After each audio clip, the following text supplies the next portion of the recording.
আচ্ছা ম্যাডাম, দেখেন তো এই ঠিকানাটা কার? ঠিকানা?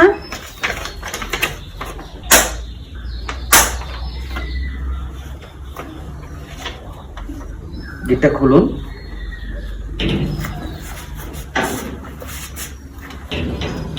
আচ্ছা ম্যাডাম, বাসায় কেউ আছে? না, কেউ নেই বাসায়। আচ্ছা, বাসায় কি কোনো টাকা পয়সা বা কোনো সোনা দানা আছে কি? আছে। আচ্ছা তাহলে চলুন, ভিতরে চলুন। আসুন। দেখলেন তো কিভাবে শয়তানের নিঃশ্বাস দিয়ে আমার সোনা দানা, মোবাইল, টাকা পয়সা সবকিছু সর্বস্ব করে নিয়ে গেল।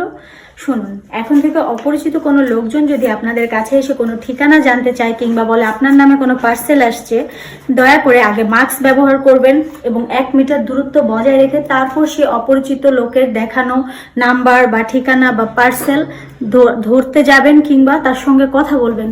আর এই ভিডিওটা যারা দেখছেন সবাই তাদের আপনজনদেরকে, বন্ধু বান্ধবদেরকে অবশ্যই বেশি বেশি করে শেয়ার করে দিবেন। নিজে সতর্ক হন এবং অন্যকে সতর্ক বার্তা দিন।